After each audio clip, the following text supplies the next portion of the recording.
following announcement has been paid for by the New World Order. Yeah. So, along with Kool-Aid here, he's going to be a first-round pick. Both returner and defensive back. He's going to be a top 10 pick. That son of a... Jeez! Woo!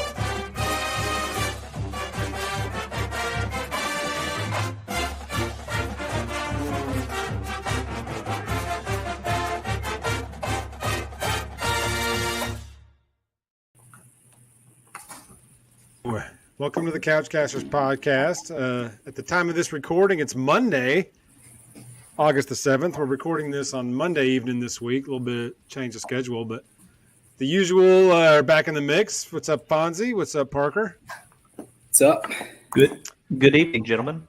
So we're on week 3 of our position group breakdown for the 2023 season. We've covered defensive backs in week 1. Last week we covered defensive linemen, linebackers. If you remember, the linebackers list was quite numbered. Lots of linebackers on the squad. So if you're tuning in and you want to hear us ramble about that, check out last week's episode or the week before that. Tonight we're going to be going over offensive line and special teams. Now, one of these groups, not a whole lot of discussion is to be had. It's pretty set who's going to be in these positions. Unfortunately, the punter is back. The bane of my existence is a crappy punter. And for whatever reason, in Saban's tenure, outside of J.K. Scott, he's had very mediocre to below average punters. It's the weirdest thing I've ever seen. We were spoiled with J.K. Scott. I'm saying Totally that right agree. now. That was the guy could punt, and it got so bad we didn't have a kicker. He kicked for us for a little bit. So, yeah. The guy who could change the pace field of the game with one, and change the field with one kick it 70 yards. I mean, good Lord. But, yeah, I mean, as much as I know you despise that, you said the bane of your existence, to quote you, as you said. Yes. I'm sure James Burnup's a wonderful guy. He's a terrible punter. All I need him is to consistently kick it at minimum 35 yards. I would be okay with a 50er in there, but I'm not going to get greedy about it. But here's what I'm real happy for. Let's just skip the punter position. Let's just go to the place kicker. How about that for Reichard coming back? I'm pretty happy about that. Bon, what do you think? There's not much to say about him. I mean, he's been consistent his whole career. He's one of the best. Agreed. He's going to be drafted. Burnup was better last year than he was 2 years ago. Agreed. This tells you how bad he was 2 years ago. Yeah, let's just hope, maybe he regresses to the mean or progresses to the mean rather this year and ends up being solid. But in a perfect world, he won't have to do too much. So let's hope he doesn't. If you've noticed, every team we've ever played that had an Australian punter has just hit rockets. Yeah. And then when I find out we got an Australian punter, I was like, it's our turn for the rugby run to the right, kick on the run, 54-yard punt inside the 20. That'd be nice. Burnup's got almost all that stuff except for the 50-yard punts and the perfect product placement. Yeah, it's about everything besides that. I mean, there have been so many games in Saban's tenure where our punters have just uncorked knuckleballs. What's his name? They put in against LSU in 19, and he muffed his only attempt, and he hadn't been seen since. You know what I'm talking about. Yeah, because he had I forget a week prior. Everyone was like, this guy's got a little something. And he was the black guy, the black punter, whatever his name was. I can't think of his name. But he was like the next thing. Everybody was excited about him. And then he muffed that punt against LSU, and that was it. Never saw him again. Okay. Yeah. Hold on. I'm this name's coming up. Hold on. Somebody, I gotta look this up because that's gonna bother me. Because I If we remember were now. if we were live, somebody in the live chat would hopefully tell us. But Ty something. Perrine. I knew Ty. I got Ty right. Ryan, that's what it was. Yeah. Yeah. Yep. I knew they got the Ty part right. Poor guy. Well. But yes, where he is now. I'm not a burn-up guy, but he's the best we got. I don't know anything about Nick Serpa, so I'll tell you one thing. Talty was a pretty highly recruited kicker. I know that. Yeah, I knew one of these guys is supposed to do both. Is it Talty? It may be, yeah. It may be. I know somebody named Upton is never going to set foot on the field in a live game. Oh no. Neeland Hibbett too. We can mention the long snapper since. I was telling Parker before the show. I think Hibbett's up for whatever that long snapper watch list is. Mm-hmm. Whatever the award is for long snapper with the watch list. I think Hibbett's on the watch list for that. Which a lot of guys make the watch list, but that's an underrated position, long snapper. If you got a bad long snapper, you're in trouble. Oh yeah, very true. There was a team, if I'm not mistaken, maybe it was in the pros. Sorry, Parker. No, you're good.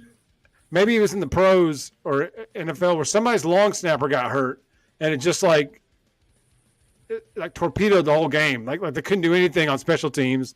They were having to go for it on fourth down. Why do I remember something about that? I don't think it was the pros. It may have been like a smaller college somewhere, but I could have sworn I remember seeing something about a team that had their long snapper had gotten hurt and they didn't have a viable option. So it was like their fullback was long snapping, or like their third string running back was long snapping or something. Oh man. Last year, I know the Chiefs had something. That might have been their kicker though. Yeah, I don't know. I'll have to do some research on that, but yeah, one of these freshman kickers can do both. I remember it being pretty highly recruited. I don't remember which kicker it was though. Either Talty or Harradine. Harradine. Because that's two freshman kickers. Top 5. Okay. Kicker. Okay, so that's who it's Talty then. That's who the heir apparent in a perfect world. The heir apparent to Will Too-Real. Yeah, he did kick and punt, and he averaged 38-yard punts. So he's already the best punter on the team. I mean, he's pretty close. Not saying Burnham averaged 42 last year and 39 the year before. So, Burnham had 42 last year. He must have got a couple of bouncers in there, a couple of rollers in there. He had 650 plus. I mean, I'd be curious to see what the air distance was on those 50s. 38. I don't care. I mean, who cares? But just out of curiosity, for my own curiosity, I would be curious to that. But results the same. 50 yards is 50 yards, whether it rolls 40 or flies in the air 40. Could you imagine if something rolled rolled 40 yards? If he kicked in the air for 10 and rolled 40 yards. I think that's what Ingram's fumble did in that 2010 Iron Bowl when he got it punched out from behind. I think it rolled straight up the sideline for 40 yards. Yep. And then nestled comfortably in the back of the end zone for a touchback. Couldn't have gone out of bounds. Yeah. Couldn't do that. I'm still not over that play. No. But not over it. Don't think I ever will be. Not a whole lot to really deep dive on the special teams. If we're just doing, specialty positions, obviously there are, gunners and, linemen and punt coverage and all that on the punt team. We're not going to deep dive into who the gunners are or anything like that. But a lot of the starters play special teams, especially on the punt team. You'll see a lot of starters on the punt team. I was just going to say before we hop off special teams, I think Kool-Aid is really important for the punt game, obviously. The punt return game. So I'm excited he's back. I agree. She wasn't going anywhere, but he's one of the best, so. His punt returning is going to be crucial this year. After the Jalen Waddle injury on a kickoff, I wouldn't care if we never ran another kickback. If we just took a touchback every single kick. But punt's a different story. I mean, you can really swing momentum on a good punt return. Of course, if you're the Steelers, you get a flag for blocking the back every punt return. But that's a side note. Speaking of team, speaking of injuries on a kick return, wasn't it Kenyon Drake that broke his arm or broke his leg on a kick return? Was it, or was it a punt return? It was a kick return. Say, was it? It was against Mississippi State, wasn't it? Yeah. Mm-hmm. Well, I mean, he won in 15. He broke his arm. That was in 15. Yeah, because he came back and played in the national championship. So it was pretty 14. Big play in that game too. Yeah.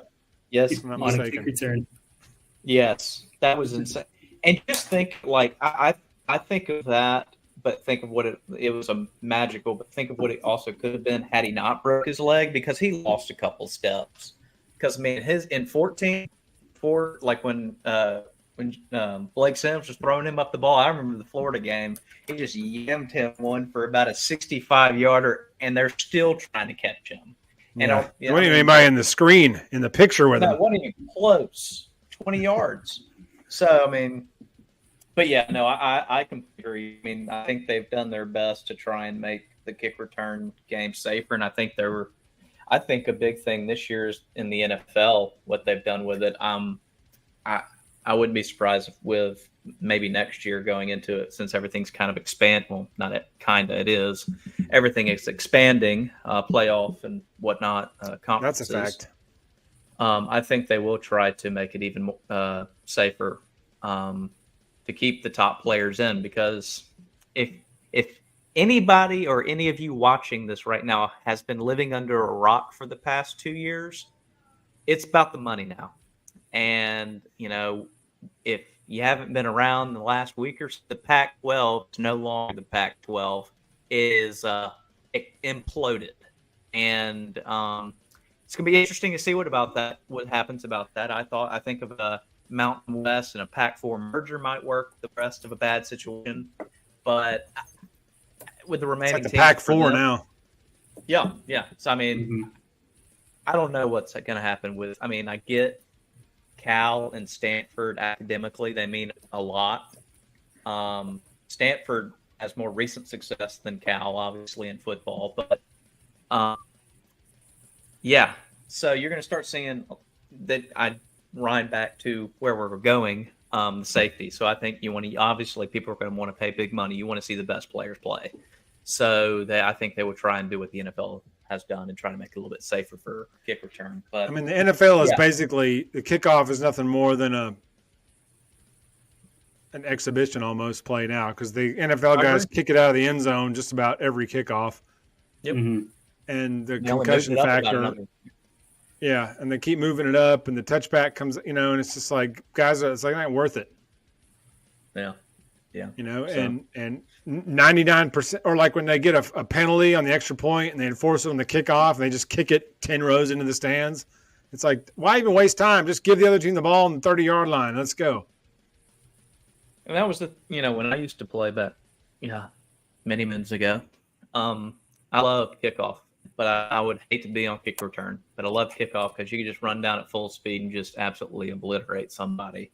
And but no, it's very dangerous, and a lot of concussions, a lot of injuries happen on kickoff. And high kickoff collisions, high collision, high speeds, bad angles. Yeah.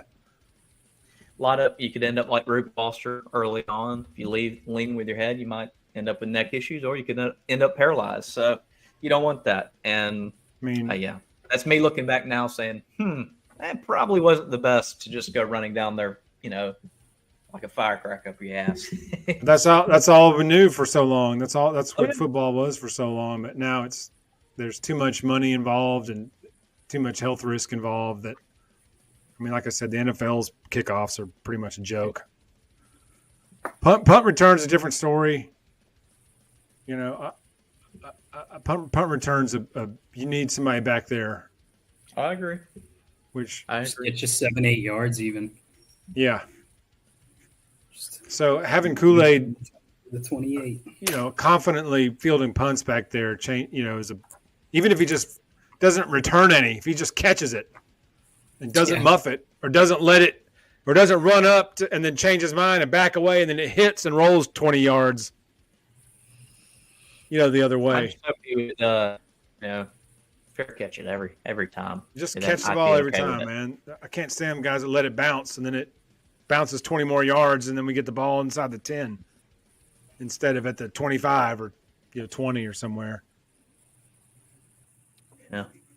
But Kool-Aid's gonna be a big time factor, on the return game this year, in my opinion. Agreed. As he was last year. So that's not really stepping out on a limb, but it's. Oh yeah, I mean, he's one of the best in the country last year. Yes, easily. You said it best in the first episode. He's gonna be a top 10 pick, if not for his defensive back ability, but the fact that he can return punts too. So his athleticism. Like, he's going to be a top 10 pick unless he blows a knee out or blows Achilles out or something. I mean, he averaged 15 yards. Good Lord. Last year. That's Javi Arenas territory. And he didn't return a ton of them. 1 or 2 a game, but yeah. You're doing something right if you're getting 15 a clip on a punt return. That's a legit punt return. Yeah. Considering, a good average would be 7 or 8. Mm-hmm. But 15 that's Arenas. That's Jalen Waddle territory. Cyrus Jones. Yeah, Cyrus had a couple memorable ones. Yeah. Crazy stuff. The best Waddle one was when they ripped his face mask sideways against LSU, and then they didn't throw the flag. And he said, "All right, to hell with you." And he just housed it. What was that in 19? That was 19. Yeah. That is a wild game. That was a wild game. I still watch the highlights from it every once in a while, even though we lost. Just had we could have made one stop, I think we'd have won that game. I think if Tua's healthy, I think we win that game by 2 scores. Now, maybe that's just my crimson-colored glasses, but Tua hung 405 touchdowns on them that night and had one leg, was playing on one leg. Fumbled the ball on the goal line and nobody touched him. I was going to say, he made a lot of mistakes that weren't I don't know, just mistakes he normally wouldn't make. Right. Just didn't go our way. Just the way that game, the pressure. As good as LSU was that year, the only team that had a shot was Bama. And had Tua been healthy, like Burrow was healthy, and we'd have had, QB1 versus QB1, I don't know that LSU could have. I mean, I wish our defense stop a nosebleed. Yeah, they couldn't stop us late in that game either. I mean, Smitty went for 200. Oh, I know. And I think Tua hit like 2 or 3 third or fourth down completions on that late in that game. I mean, just Smitty over Stingley, wasn't that the whole thing? Like, he juiced him his whole career, man. Yeah, he abused Stingley for 3 years. I enjoyed it every time, even in the loss. I mean, that LSU offense is. Oh, they were raw. That's one of the best offenses I've ever seen. I don't think there's a college defense in recent memory, at least, that could have ever stopped them. I mean, we had a shot. Definitely not a Pete Gold defense. How about that? It took a Burrow scramble and Edwards-Helaire running through Trayvon Diggs in the fourth quarter for them to win that game. And that ticky-tacky illegal touching. Second well, the quarter. Moss, when Tanoris Moss ran out of bounds and then ran back in and caught the ball on the 1 yard line, but I mean, we'll get on a soapbox about that game. But I thought that with a healthy Tua, we would have won that game, and that was that LSU offense. By the end of the year, like there was nobody going to stop them. I mean, oh yeah, I think Burrow had 6 touchdowns against Oklahoma at halftime. Oh yeah. Well, so that defense sucked. All right, that was a Jalen Hurts Oklahoma team too.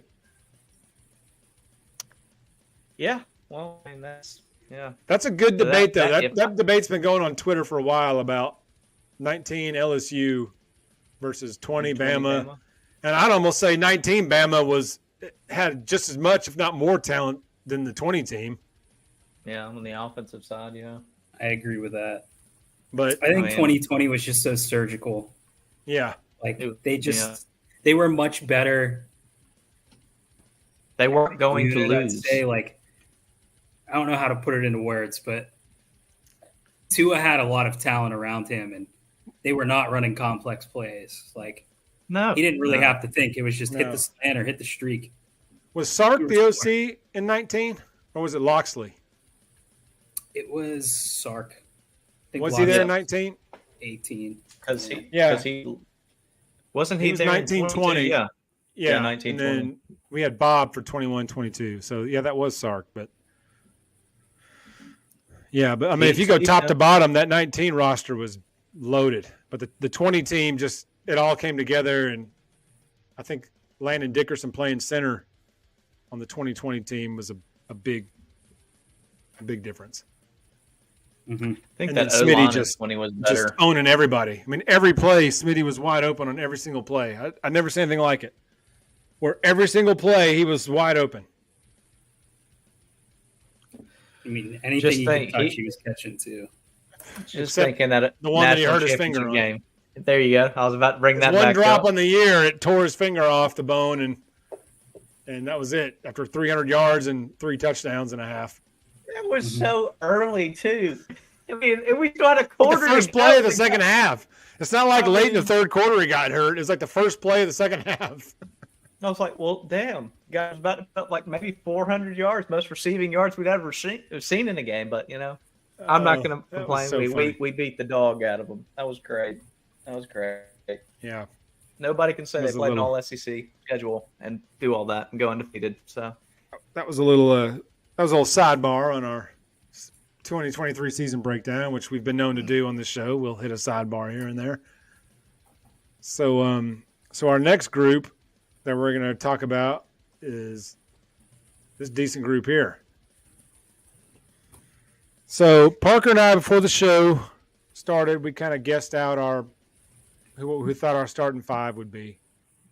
But then he said there were some injuries at the beginning of practice, so I'm not sure about left tackle. And somebody, whenever anybody watches this, I know I'll probably find out by the time it goes live, but I cannot remember if it was Elijah Pritchett that was in the one who got hurt or if it was Caden Proctor. I think Pritchett, but I think Proctor came in to replace him for a little bit. I think that was the position that an injury had happened. I do not know how severe, though. And Caden Proctor's who I had is penciled in as who I thought was going to be the left tackle, start the season at left tackle. He's as big as a building. I mean, he's humongous. He's a big boy. Mm-hmm. He's a big guy. I mean, he is big guy for sure. A big SOB. I'd be shocked if he's not playing. I had pegged Ferguson to start at the left guard position.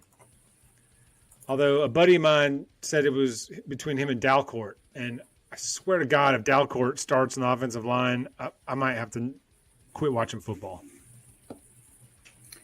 I wouldn't be shocked. A graduate senior. He's been here for 11 years, and he's not any better than he was. Like, enough with this guy. I mean he's got the size. He's got the size. As Jeff would say, get him out of there. Get him out of there. I'm tired of seeing him. All right? I'm tired. I mean, maybe he'll be a better guard, but he was an awful center. So maybe he'll be better guard. So if he comes out and wins the guard job and plays well, I'll say tip my hat to him. But he is terrible as a center. Just horrible. I mean, he was rough. Brutal. Especially after having Dickerson. I mean. Yeah. Huge fall off there. And then got beat out by McLaughlin. So maybe the fact that he's in the guard rotation, maybe that'll be a better position for him. So if so, more power to him. I'll take back everything I said about him, but I stand by my statement that he's a bad center. course, McLaughlin I had at center. I think that goes without saying. Mhm. And then Booker at the right guard, and then Latham as the right tackle. So the right side is pretty locked down. And that press conference with Booker, he looks like a beast. I don't remember him being that big. He's a monster. I mean, yeah, he's gonna. I don't think we put a ton of weight on him either. I think he was big coming in. But he's the real deal. He's a bulldozer. So I mean, he's a bulldozer. But I remember him being a good size last year, but just that clip of him at the press conference talking, I was like, man, he looks like a tree trunk. About as wide as a tree trunk. And I was like, good grief. So, and he's like, we want to make people quit because by running the football. Completely behind that idea because that, as you've seen him probably watched previous episodes, people, the run game has been sorely lacking in since 2020. So it'll be good to get back. At least have that as the base. I love Reese's comment of this running back room is an embarrassment of riches, like between veterans and newcomers. Mm-hmm. I think Reese is excited about the running back room. I think he's really excited about Amari Niblack and CJ Dupree. We went over them, or have we done tight ends? No, we haven't done tight ends receivers yet. But when we get to that point, I think we have a 1-2 pop of Niblack and CJ Dupree. And Niblack's like 250 pounds now. And Reese uses his tight ends, so yes, I love that. I love that. My question is, who's transferred from Maryland? CJ Dupree. Is that Dupree? Yeah. I've seen a couple things on him, and that's one thing I've talked about with Dad. Dad's like, he played for Maryland. I'm like, yeah, but some of his stuff, I mean, but here's the thing. Great quarterback. I mean, Talia. I know, but here's the thing. Here's the thing: is he played for Loxley, and so he did similar offenses. I agree. Maybe a little difference here and there, but I'm all for him. The guy's umbrella a big dude. wise. Yeah. And then the Blacks on the roster is 6'4", 233, but my buddy texted me today and said he's up to 245. So I'm like, stop right there. Stop him at 245. Hey, let him keep his speed. Darnell Washington. None of that. He's like 6'7". 6'7". A different breed. There's no tight ends like him. He's one of a kind. Sidebar, but he's killing it in training camp for the Steelers. But okay, I bet he would too. Back on the OL for Bama road. Gotcha. But I think we're a deep group. I think there's going to be a lot of depth here. I see a lot of talent. The kid, the Viking, number 73. I mean, you can't be a Viking and not have a mean streak in you. Okay. Mm-hmm. There's 3 freshmen at guard I really like. Montgomery and McVeigh as well. They're big boys. Road some beef up there. So I'm excited. I doubt they'll play much, but I'm excited to see what they can do. And maybe we do see them with some injuries.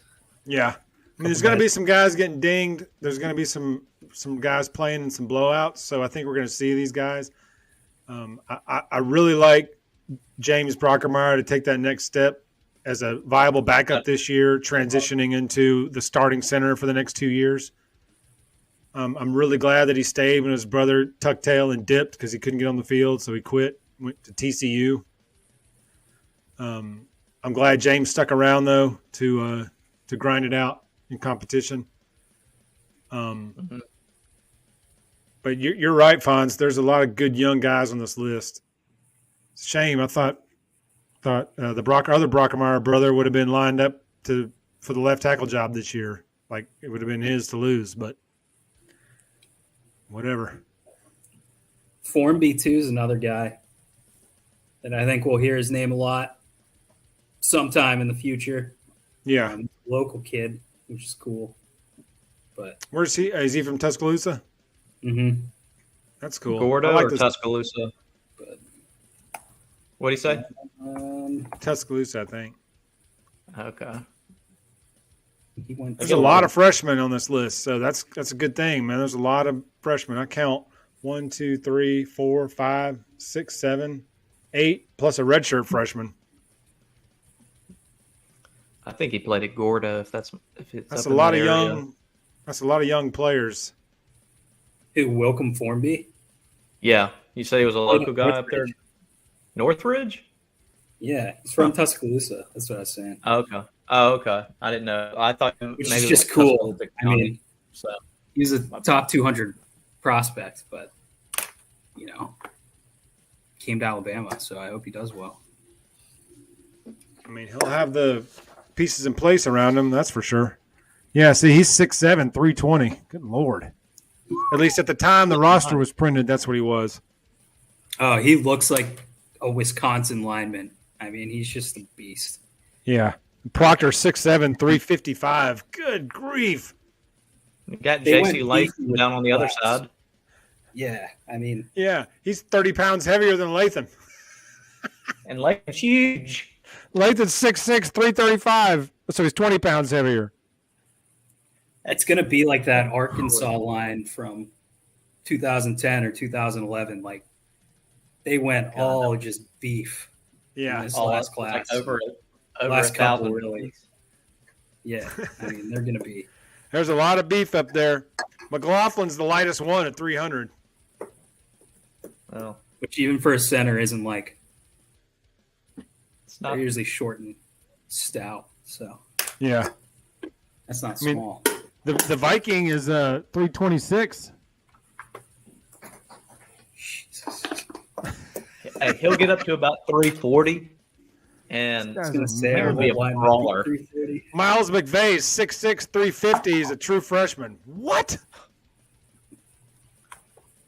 Which some of these guys may need to come down a little bit, Yeah. too. yeah, But They might need to trim off and then build back up some in the muscle area, not so much in the fat area. yeah, I mean, what's a kid in high school supposed to do against 6'6", 350 when he's playing high school ball last year? go for the knees. That's He about didn't it. do anything. It's like Oh, you blindside. gotta- You just get pushed into the stands about 6 rows. That's it. Duck and cover. Get out of the way of that. That's what you do in the case of a fire or lava. You duck and cover. Oh, I thought you were supposed to do that whenever you had a 150-pound monster coming at you like that. There's Like, plenty of monsters. If this group can get 5 to 10 guys that can be mean, then that's all you need. there's going to be some holes this year for the running backs. And Just run downhill, get them moving.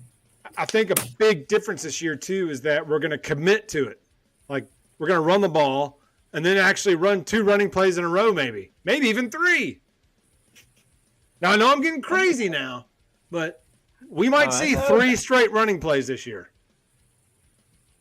and I bet you will hear it with thunderous applause. Everybody will be very happy. I mean, I bet Bryant Denny crumbles to the ground the first time we run the ball twice in a row. I bet it'll be so loud there, it'll be like Oklahoma in 03. Were you guys too young to remember that game? Probably 5. Yes. That was Shula's first game as the coach. And we How lost loud was it? Oklahoma. No, we only lost by 7. We lost 20-13. And then we lost like 10 games total like the rest of the year. We were terrible that year, but that first game we left it all out there and we actually should have won that game. I think Oklahoma ran a fake punt late in that game to ice it. And then if you remember that later that year, Oklahoma beat Franchione and A&M 77-0. Which I maintain that Stoops did that to Franchione for what he did to Alabama. I have nothing to base that off of other than Stoops' respect for Gene Stallings and Bear Bryant and the Alabama tradition, and the fact that Franchione did us like that. I think Stoops was like, I got something for you, pal. and he beat him 77-0 on national TV. That was beautiful. Yeah, but y'all was too young to remember that, but I remember that. But anyway. I know what that They means. lost to Hawaii? Yes. That was – I do have 2003 was one of the worst seasons we've ever had. It was awful. That was when Price got fired after spring ball, and Shula had like a month and a half when he took the job to the first game. And it showed. Well, what do you do with a month? But also we lost our starting quarterback like in the fourth game of this season. We lost our starting running back like in the fifth game. We lost our backup running back like 2 weeks later. We lost our starting fullback around then. So by the time we got to the Auburn game and the bowl game, we were playing with a backup quarterback, third string running back, backup fullback, and backup center. At that point, you just start going down on the a bad line. team. Who wants to play running back? That was a bad team to begin with. But when you get to the end of the season and you're down to your third stringers on a bad team, you got no shot. And they didn't. They got slaughtered. Just hope I never experienced that. Yeah, that was tough. And that's one thing I'll say to that. With the changing of the college football landscape, I think, and yes, people, Alabama fans, talking to you, days will come when Saban is not on the sideline, and sooner rather than later. So y'all need to come to grips with that. The man cannot coach forever, and then we have a little hit of reality coming back to planet Earth. We might not win 10 games. We might still get in the playoff with this expansion, but that's why you just got to take this moment in and enjoy them, because it's going to change. I'll say this: whoever takes over for the dictator will inherit a much better program than he did. That's exactly what I was going to say. So, if if you go Larry Coker and fumble it like he did in Miami and get fired, that's on you, because you can't say. I mean, the talent and the structure will be in place for whoever replaces him. And that was another. That's what I was going to say on another point. I don't, with the changing landscape of it, I don't think we ever get back to a point where, and as you said, we completely just fumble the bag and just completely screw it up. I don't think we go back to what we were experiencing, from the late Gene Stallings years to, the early 2000s. Don't see it, especially with so much money being involved in it now. I mean, it's just different. It's not like, obviously, in 20 years, that's how much it's changed. It's crazy. It's crazy. We'll veer off the roster topic for a hot take right here. So who do you guys think will replace him? I couldn't say right now. I think Lane Kiffin probably has a pretty good shot. And that's not probably my pick, but I think he does. He has a good relationship with Nick. He's agreed. Done good things ever since he's been at Alabama. He's done good at Ole Miss. I mean, I think people tend to forget how bad Ole Miss has been as a program for a long time. They've had their years, but they've been mostly very bad. But I like what he's done there so far. I think it'd be a logical choice. I can't argue that. No, I can't argue that at all. I don't know. I think things are too hazy right now. I mean, I feel like everybody is set where they're to be set. I mean, Kirby's not leaving. I think we could offer him the freaking moon and he wouldn't come. Not with everything with all the success over there. They'll just double what he's got. I think he's too much of a Georgia guy. I really do. I got thoughts on that. Okay, so that's fair. I do too. I think the very first call they're going to make is to Kirby. Oh. When Saban retires, Now, I'm not saying he's even be interested or anything like that, but I think the first call they make I agree. will be to Kirby Smart and will be at how much? And maybe he'll say a number and then we could double it. Or we could say, here's a 10 at 200. Or just some crazy contract like that Georgia may not be able to match or may not want to. It may all be moot. He may just say, not interested, don't even want an offer, not even interested. But I think we have to call him first. He's got to be the first call, even if we have no shot, even if he's not even remotely interested or doesn't even take the call. The call has to be made to him first. In my opinion. Agreed. That program could be completely different in 5 or 6 years too, depending on how long Nick Saban's coaching for. I mean, he could want out of Georgia. It gets bad. True. They have some little things going on right now that I don't think are ever going to be huge issues, but the NFL may come calling. Yeah. And then we might get him like we got Nick, where he goes to the NFL, doesn't like it, and now he's looking to get back into college, and it times out right. You just never know. But if he keeps winning rings, the NFL is going to come calling Kirby at some point. Whether he does it, good point. Good point. Now, whether he does it, which he hasn't yet, but at some point, coaches want to see if they can coach at the highest level. Like it didn't work for Saban. I think it would have worked given a better team.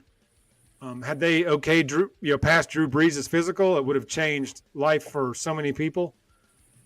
The fact that the Dolphins didn't pass Drew Brees' physical, think of the ramifications of that. Think of the franchises that it changed by Miami not passing that physical. It torpedoed the Dolphins franchise set them back a decade. It got Saban back to college to Alabama, and the rest is history. It put Breeze with the New Orleans Saints. The rest is history. Just think of the impact of that one decision to fail Drew Brees' physical. Look at the ripple effect of that. They will always remember the Dolphins. They will always remember. And I'm forever grateful that the Dolphins medical staff was so wrong, because it has made my life so much better. Yeah, infinitely better. Infinitely better. And we got Saban at the right time because he knows, all right, NFL is not my thing. Things are different in the NFL than they are in college. I have more of an impact on young lives in college. I think his wife is a big factor in that as well.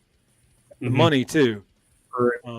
But I'll be shocked if Kirby never tries the NFL. That would surprise me. I think Lane, going back to Scott's point, I think, thinking of the coaches out there, it's the most, I guess, obvious one that people would go to. Definitely won't be Dabo. He's made it clear he doesn't. I think he stays at Clemson. I don't either. It's too corny. I like the guy he's a good guy, but level. He's a good guy. Too corny for me. So, I may be eating crow in 3 years and be begging for him to be the coach. I don't never know.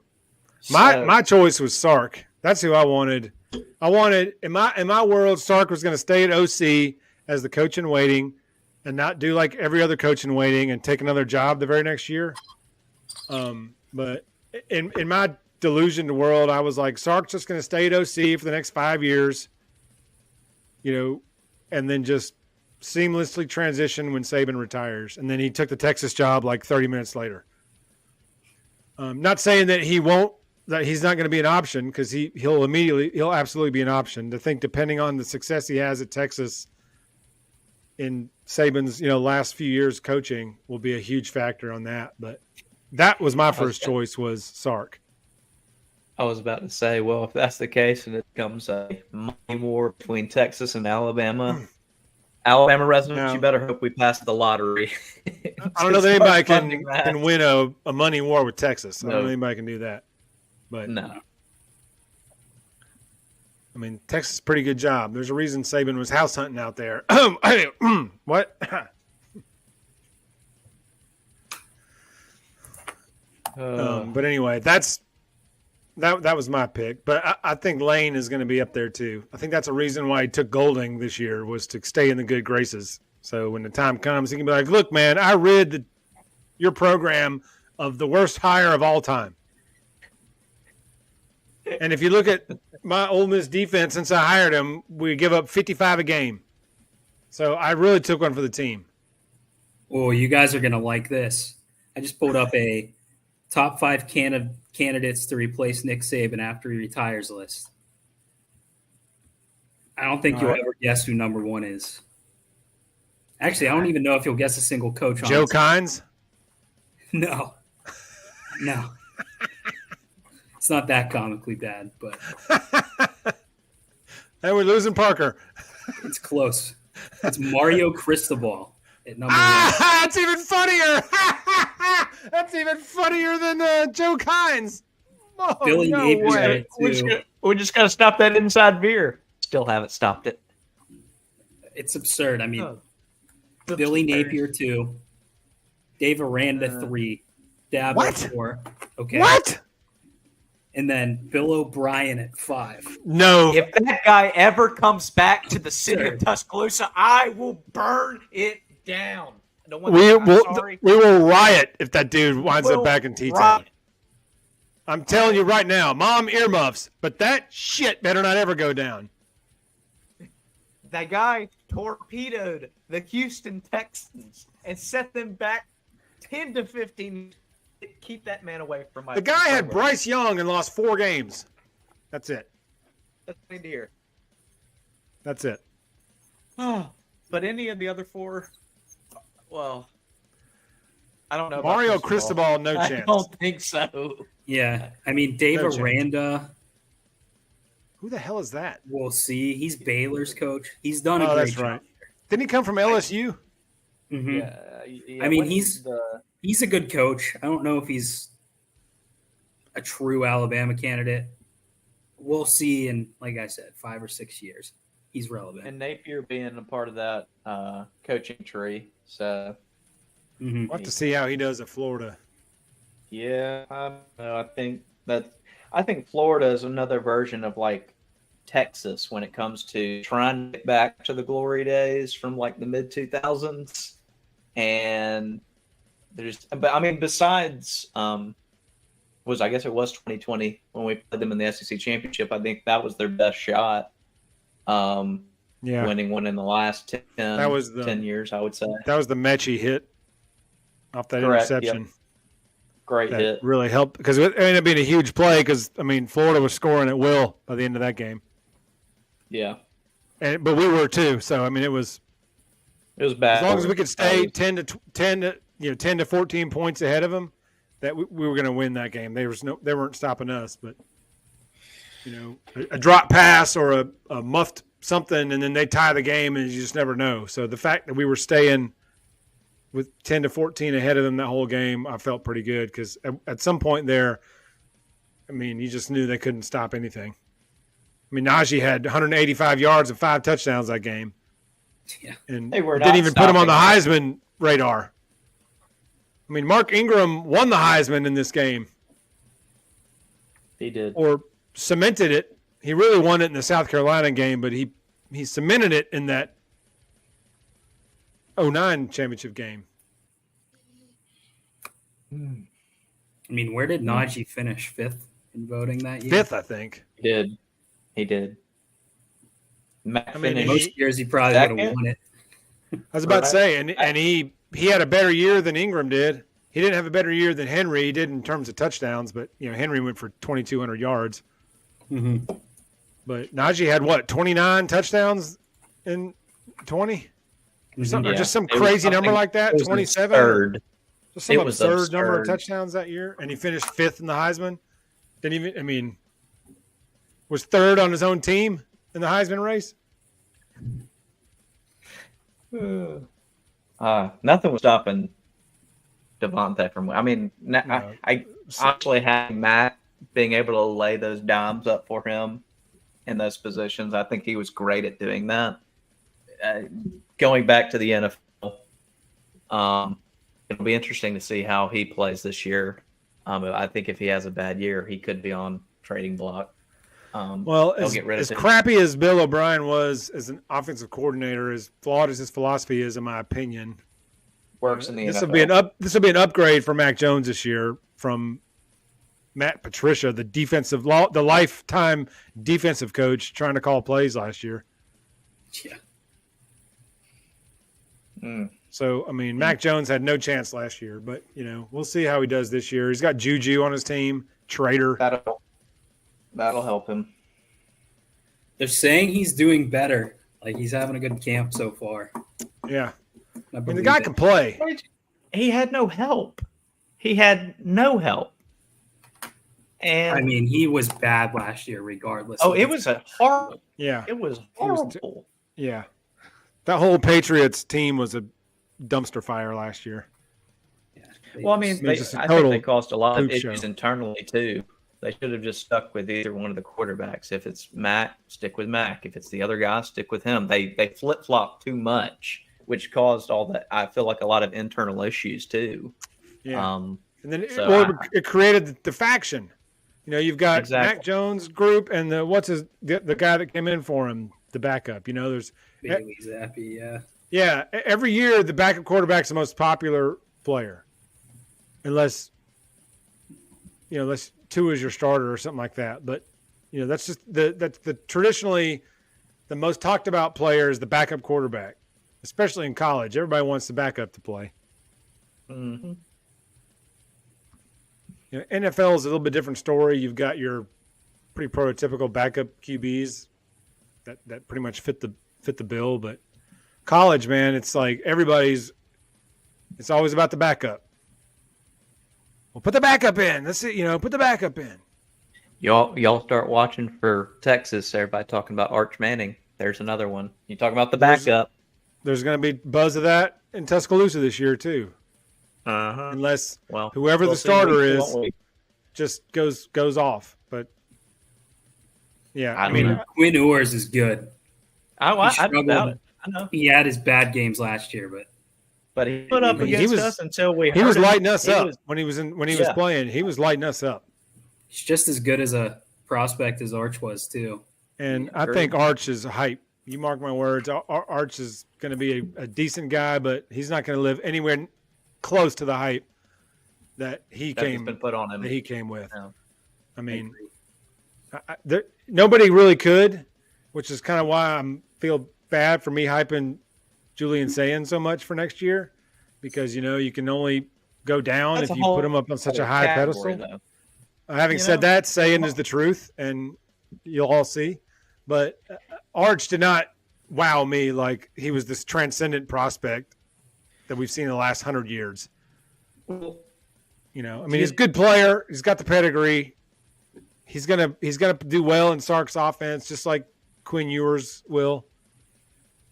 That's why I'm a Sark guy. I do like Sark, but yeah, I think Quinn can play. I think the whole issue could be with saying if he doesn't live up to his potential, it'll be disappointing, very disappointing. Arch, unfortunately, he's got his last name. I mean, that's one of the heaviest bearing last names in college football. So it's just amplified by 1,000 on a whole nother level. Yeah. So I mean, if his name was Arch Thompson, yeah, nothing. I mean, would we have ever heard about him? Based off the numbers I've seen and the clips I've seen, would we have heard about him like this? No. He would have been a fine high three-star. He would have been a fine player, but he wouldn't have been the greatest quarterback prospect ever. No way. Since Jimmy Clausen. You guys remember that guy? USC. Well, no, Notre Dame. Notre Dame. But coming out of high school, he was the most can't miss ever that there's ever been. And he went to Notre Dame, and he was good, but he wasn't great. He was a decent quarterback for Notre Dame. I was thinking wasn't great. Palmer. And then he couldn't play in the NFL. He was a backup for several years in the NFL. Yeah. So one year in Carolina when he was brutal. Yeah. And then they drafted Cam Newton, and Clausen refused to give up number 2. So that's how Cam Newton wound up with number 1. Because Jimmy Clausen wouldn't give up number 2 to the rookie. He's a hero for that. Yes. One ugly dude, though, too, man. That's an ugly son of a gun. Yeah. Look like I hit in the face with a weight. But damn. But anyway, so whoever our quarterback is, we'll really get into that in an episode in a couple of weeks. But yeah. Oh, I've got a good one to mention on that topic, but I'll bring it back up because I saw a video today for an ad for one of the players for an NIL thing, and it's one of the most bizarre things. But we will dive into that. I've saved it, and I'm going to send it to all of you. I'll be like, good. Save it for that week that we do the quarterbacks. You got it. I'll be curious to see this. Yeah. So yeah, we kind of veered a little left and right here on some stuff tonight, but we did break down special teams. We did give who we thought the starting lineman would be. We talked about some of these younger guys, about the depth that we're building in the offensive line, getting some toughness, getting some size back in there. I think on the defensive line too. I think that's where the foundation of toughness is, right there on the trenches. If we can build it from there out, it's can only do wonders. It can only be good for us. So I'm really looking forward to seeing this offensive line gel. Pick 5 Agreed. And watch him gel. This offensive line coach from Kentucky, I heard good things about him when they hired him last year. Didn't wow me. A lot of that could have been scheme. A lot of that could have been attitude. A lot of that could have been the players. New crew, 2 new linemen. New attitude this year. So, maybe this offensive line coach still has some hope yet. But he did not wow me last year. I had high hopes for the line last year and was not blown away. But could have been a scheme thing. Agreed. When you're pass blocking all the time, you can't really.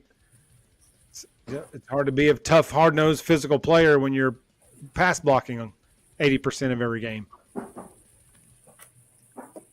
Just saying. He did really good at Kentucky. Yeah. Give him that. I knew he had a lot of getting his own guys. That'll help. Bingo. I mean, look at all these freshmen. They're all 350 pounds. I mean, they're all just mammoth. Mm-hmm. So, maybe that's part of the deal. Like, look, we're going to go back to the future, so to speak. A modern style offense with an old school kind of feel to it, if that makes any sense. Like,